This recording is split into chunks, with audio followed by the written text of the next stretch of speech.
हे बघा मी आज बनवते या तिळाची चिक्की आणि जेवढं तीळ घेतलेलं आहेत ना वाटीनी तेवढाच गुळ पण घेतलेला आहे। त्यासाठी मी कढई ठेवलेली आहे बारीक गॅसवरती। हे तीळ एकदम असं गवळं गवळं भाजायचं आणि हे काय इकडं गवळं गवळं भाजून तीळ झालेलं आहे। तर आता मी ह्याच्यामध्ये 1 चमचा तूप टाकलेला आहे।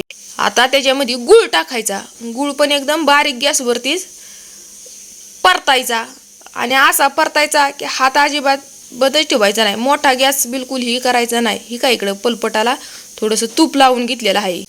तर बघा हे गुळ परतताना झाला असं लाईटच गेली, मेन प्रोसेसला लाईट गेली।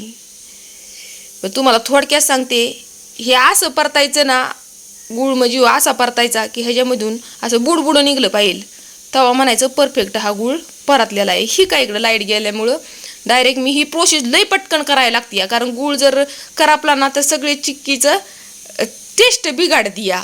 ही काय आणि ही प्रोसेस लई झटकीपट करायला लागते, गरम गरमच त्याला असं लाटून घ्यायला लागतं। हे काय इकडं पलपटावरती लई ही प्रोसेस झटकीपट करायला लागते।